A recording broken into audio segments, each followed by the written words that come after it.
भाभी ये आपका कमरा है, आज से आप इसी में रहोगी। बाप रे, इतना बड़ा कमरा मेरा। इतने बड़े कमरे में तो मेरा पूरा परिवार रहता था, मैं अकेली रहूंगी। हाँ भाभी, अब जाओ आप आराम करो।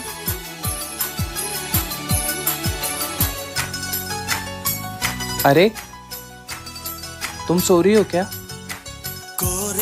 हाँ, वो ननद जी ने बोला था कि आराम करो तो मैं सो गई। उठ के बैठ जाओ, लोगों का आना जाना लगा रहेगा अभी। ठीक है, आप बोलते हो तो मैं बैठी रहती हूँ। सुनो ना, पानी कहाँ मिलेगा? मुझे ना बहुत प्यास लगी है। तुम रुको, मैं लेके आता हूँ। ठीक है, थोड़ा जल्दी लाना। ये लो।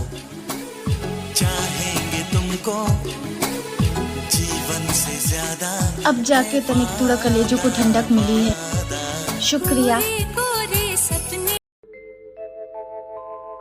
बहुरिया तैयार हो गई? जी माँ जी। अरे मोरी मैया, हे भगवान, बहुरिया तुझे इतना सिंपल साड़ी पहनने के लिए किसने बोला था? अरे आजकल की नई नई बहुएं सितारा सितारा वाली चमक चमक की साड़ी पहनती है। माँ जी, इतनी भारी साड़ी मुझसे नहीं संभलती है। बताओ भला, एक हमारा जमाना था, 10-10 किलो का साड़ी पहना के बिठा दिया जाता था, मुख से उफ तक नहीं निकलती थी। और एक इनको देखो, 2-2 किलो का लहंगा तक नहीं संभलता इनसे। पता नहीं कितनी नाजुक हो गई हैं ये आजकल की बहुएं।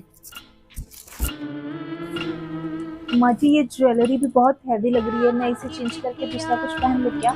हाँ, साड़ी तो हल्की पहनी ही है, अब गहना भी उतार के रख ले, ताकि पड़ोस वाले देखें तो बोले कि बड़ी गरीब घर से आई है इतनी बहुरिया। न ससुराल से मिला कुछ, न मायके से मिला कुछ। चुपचाप पहन के बैठना, जब तक मैं ना बोलूं उतरना नहीं चाहिए। समझ में आई बात? ठीक है माँ जी, मैं इसे पहने रखती हूँ। ये नहीं पहनना, वो नहीं पहनना, दुनिया भर के नाटक आजकल की लड़कियों के। सुनो, भैया दूज आ रही है, दीदी को क्या गिफ्ट दें? गिफ्ट देना है? अरे ऐसे ही देख लेंगे क्या गिफ्ट देना। मैं सोच रही थी आईफोन दे देते हैं। छोटा सा मेरा जहां है। 1.5 लाख रुपए का है, तुम पागल हो गई हो? तो फिर ऐसा करते हैं, सोने की चैन दे देते हैं। छोटा सा मेरा जहां। 80,000 रुपए पहुंच रहा है सोना, मेरे बस की नहीं है चैन वैन देना। तू तो गया बेटे। तो फिर एक 25,000 रुपए की घड़ी दे देते हैं, ये तो ठीक है ना? छोटा सा मेरा जहां। मुझे लगता है तुम्हारे लिए पैसे पेड़ पर उगते हैं, पागल हो गई होगी तुम। तेरी जात का बैदा मारो साले। तो फिर दीदी को एक सूट पसंद है, 5,000 रुपए का है, वो दिलवा देते हैं उनको। छोटा सा मेरा जहां है। क्यों मेरे 5,000 रुपए पे पानी फेर रही हो तुम? फालतू में आने दो, 500 रुपए देके दफा करूंगा यहाँ से।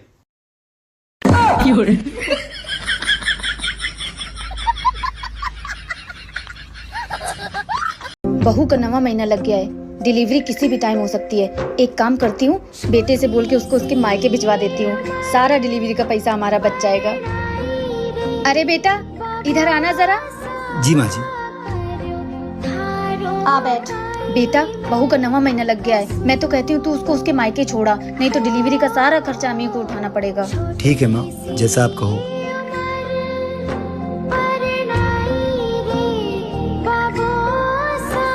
दीक्षा, अपने सारे कपड़े पैक कर लो और तैयार हो जाओ, मैं तुम्हें तुम्हारे मायके छोड़ देता हूँ। कैसी बात कर रहे हैं आप? मेरे घर वाले कितने गरीब हैं, वो मेरे डिलीवरी का खर्चा कैसे उठाएंगे? वो सब मुझे नहीं पता, तुझसे इतना बोला उतना कर।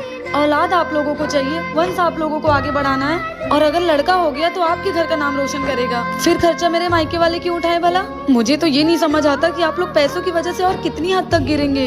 चलिए आप लोग ही बताइए, क्या मेरे माता पिता दहेज देने के बाद भी ये सब करें, जो कि वो गरीब। बहू, कल मेरी बेटी की नंद की सगाई है, तुझे यही साड़ी पहन के चलना है उसके ससुराल। माँ जी, मेरे पास तो बहुत सारी साड़ियाँ हैं ना, मैं उनमें से कोई पहन लूंगी ना।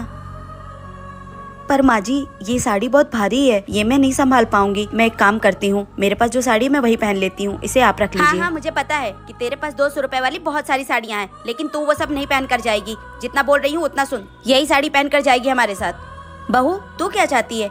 तू वही अपनी सस्ती से 200 रुपए वाली साड़ी पहनकर मेरी बेटी के ससुराल जाएगी और वहाँ हम लोग की बेइज्जती करवाएगी? नहीं, तू यही पहन कर आएगी। समझ में आई बात? माँ जी, अगर मेरे आने से दीदी के ससुराल वालों के सामने आप लोगों की बेइज्जती होगी तो फिर मैं आप लोगों के साथ नहीं आऊंगी। हाँ, तो यही बेहतर होगा कि तू वहाँ हम लोगों के साथ मेरी बेटी के ससुराल नहीं आए, वरना लोग ताने मारेंगे कि इसकी बहू तो 200 रुपए वाली सस्ती साड़ी पहन कर आ गई।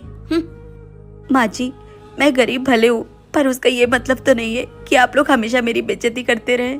क्या गरीब होना पाप है? जेठानी जी।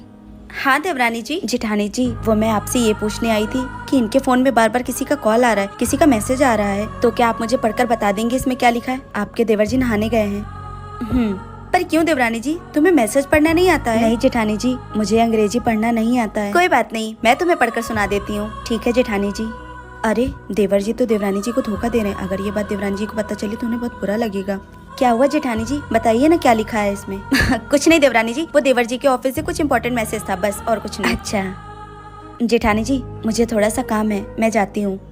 देवरानी जी प्लीज मेरी बात का बुरा मत मानना। क्या हुआ अगर तुम अपने मायके में नहीं पढ़ पाई, पर तुम यहाँ कोशिश करो, देवर जी से 1 घंटे रोज टाइम निकाल कर पढ़ लिया करो। अगर देवर जी नहीं पढ़ाते तो मैं तुम्हें पढ़ा दूंगी। देखो जिंदगी में काम के साथ साथ पढ़ाई भी जरूरी है। देवरानी जी अगर तुम पढ़ लोगी तो ऐसी छोटी छोटी चीजों के लिए तुम्हें दूसरों के पास नहीं जाना पड़ेगा। जी जेठानी जी ठीक है, जाओ।